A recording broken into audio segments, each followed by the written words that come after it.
नमस्ते दोस्तों, जय श्री राम। आप लोग कैसे हैं? आशा करती हूँ कि आप लोग अच्छे होंगे। मेरे भक्ति चैनल में आप लोगों का बहुत बहुत स्वागत है। मैं आज आपके लिए फिर से लेकर आई हूँ भक्ति मिनी ब्लॉग। हनुमान जी का जन्म कैसे हुआ और हनुमान जी की माता कौन थी और उन्हें क्यों श्राप मिला, ये सब जानने के लिए आपको इस वीडियो में शुरू से लेकर लास्ट तक हमारे साथ बने रहना है, क्योंकि आधा अधूरा ज्ञान और आधी अधूरी चीज कभी भी किसी के लिए फलदायी नहीं होती।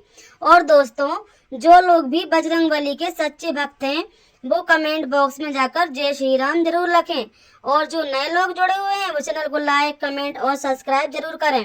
तो दोस्तों, आइए हम इसको शुरू करते हैं। प्यार से बोलिए जय श्री राम और कमेंट बॉक्स में जाकर अपनी अपनी हाजिरी जरूर लगा लीजिए।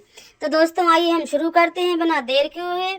ब्रह्मांड के एकमात्र ऐसे देवता जो आज भी इस पृथ्वी पर सशीर जीवित हैं, जिनकी समय की कोई सीमा नहीं है और ना ही कोई बांध सकता है, और जिनकी भक्ति के सामने साक्षात काल भी घुटने टेक देते हैं। जी हाँ, हम बात कर रहे हैं कलयुग के जीवंत देवता महाबली बजरंगबली की। लेकिन क्या आप जानते हैं कि असीम शक्तियों के स्वामी हनुमान जी का इस धरती पे अवतरण कैसे हुआ था? क्या यह केवल एक साधारण जन्म था या इसके पीछे काम कर रही थी ब्रह्मांड की सबसे दिव्य शक्ति? क्यों उन्हें साक्षात शिव का अंश माना जाता है और उन्हें पवन पुत्र भी कहा जाता है? आज के इस समय में वीडियो में हम समय के चक्र को पीछे घुमाएंगे और जानेंगे हनुमान जी के जन्म की वो आदि अनंत और संपूर्ण गाथा जो आपके रोंगटे खड़े कर देगी। अगर आप भी हनुमान जी के सच्चे भक्त हैं तो कमेंट बॉक्स में जाकर दोस्तों जय श्री राम जरूर लिखें। माता अंजनी का पूर्व जन्म और महर्षि का श्राप कैसे मिलता है, आइए हम जानते हैं। स्वर्गलोक का एक बेहद सुंदर और चमत्कारी दृश्य। अप्सराएं नृत्य कर रही हैं। अचानक दृश्य बदलता है और एक तेजस्वी ऋषि घोर तपस्या में लीन दिखाई देते हैं। इस महान गाथा की शुरुआत होती है त्रेता युग से भी बहुत पहले, सीधे स्वर्गलोक से। हनुमान जी की माता का नाम अंजना था, लेकिन उनको बहुत कम लोग जानते थे कि माता अंजना अपने पूर्व जन्म में एक बेहद स्वरूपवान अप्सरा थी, जिनका नाम पुंजस्थला था। पुंजस्थला अपनी सुंदरता और चंचलता के लिए जानी जाती थी। पुंजस्थला अनजाने में ऋषि पर कुछ फेंकती हैं और उनका ध्यान भटकाती हैं। ऋषि की आंखें गुस्से से लाल हो जाती हैं। एक बार की बात है, पुंजस्थला पृथ्वी के समीप से गुजर रही थी। वही जंगल में एक तपस्वी ऋषि घोर साधना में लीन थे। ऋषि का मुख एक बानर की भांति प्रतीत हो रहा था। चंचलता वश पुंजस्थला अपनी हंसी रोक नहीं पाई और उन्होंने अनजाने में महात्मा का उपहास कर दिया। ऋषि की समाधि भंग हो गई। क्रोध से कांपते हुए ऋषि ने पुंजस्थला को श्राप दे दिया और कहा, जिस सुंदरता पर तुम्हें इतना अहंकार है, जब तुम किसी से प्रेम करोगी तुम्हारा मुख एक वानर की भांति हो जाएगा। श्राप का वरदान में बदलना और विवाह। देखिए कैसे उनका श्राप माता अंजनी के लिए वरदान के स्वरूप साबित हुआ।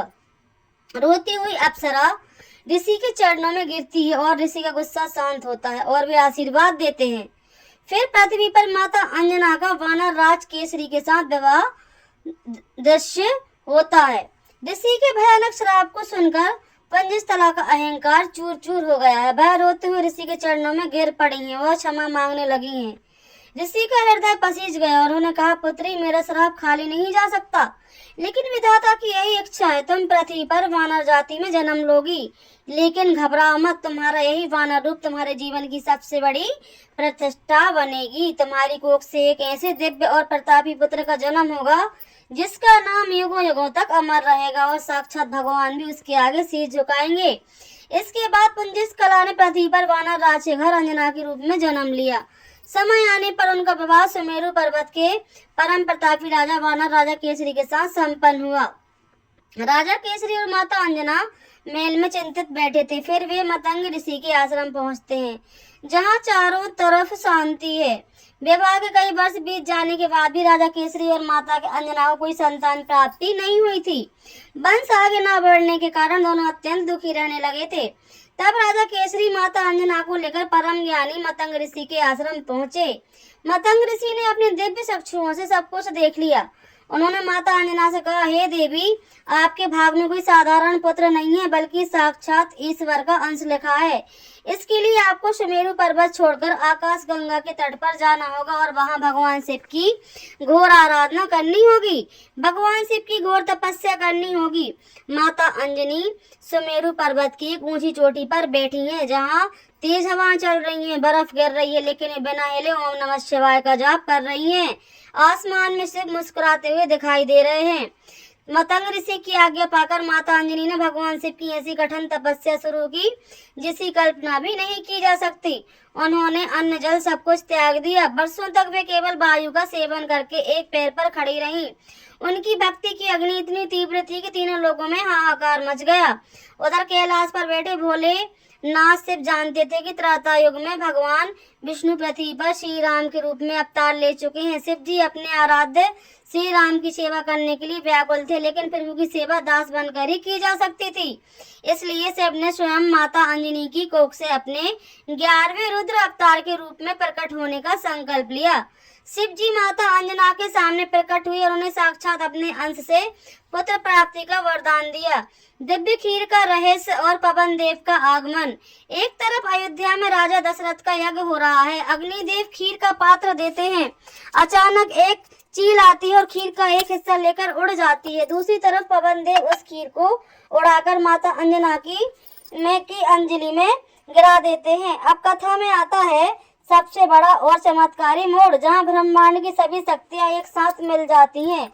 उसी समय अयोध्या नगरी में राजा दशरथ संतान प्राप्ति के लिए पुत्र कामोष्ठी यज्ञ कर रहे थे। यज्ञ के अंत में अग्निदेव प्रकट होकर राजा दशरथ को एक दिव्य खीर का पात्र दिया।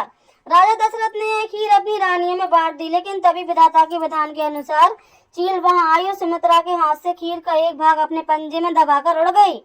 जब वह चील सुमेरु पर्वत के ऊपर से गुजर रही थी, तब भगवान शिव के इशारे पर पवन देव ने अपनी दिशा बदल दी। तीव्र हवा के कारण चील के पंजे से वह दिव्य खीर छूट गई। पवन देव ने उस पवित्र खीर को हवा में ही संभाल लिया और अत्यंत आदर पूर्वक उसे तपस्या मलिन माता अंजनी की अंजलि में माता अंजनी को गिरा दिया। तभी एक आकाशवाणी हुई, हे अंजना, यह स्वयं साक्षात शिव का प्रसाद है, इसे ग्रहण करो। माता अंजनी ने ईश्वर की इच्छा मानकर उस दिव्य खीर को खा लिया। आसमान में शंखनाद हो रहा है। देवता फूलों की वर्षा कर रहे हैं। माता अंजना की गोद में एक परम तेजस्वी सोने जैसी चमक वाले बाल हनुमान प्रकट होते हैं, जिनके शरीर से दिव्य प्रकाश निकल रहा है। खीर ग्रहण करने के बाद माता अंजना के गर्भ में भगवान शिव का वो रुद्र अंश स्थापित हो गया। शिव का वो रुद्र अंश स्थापित हो गया जिसे पवन देव ने अपने वेग से वहां तक पहुंचाया था। इसी कारण हनुमान जी के जन्म में पवन देव का सबसे मुख्य योगदान था।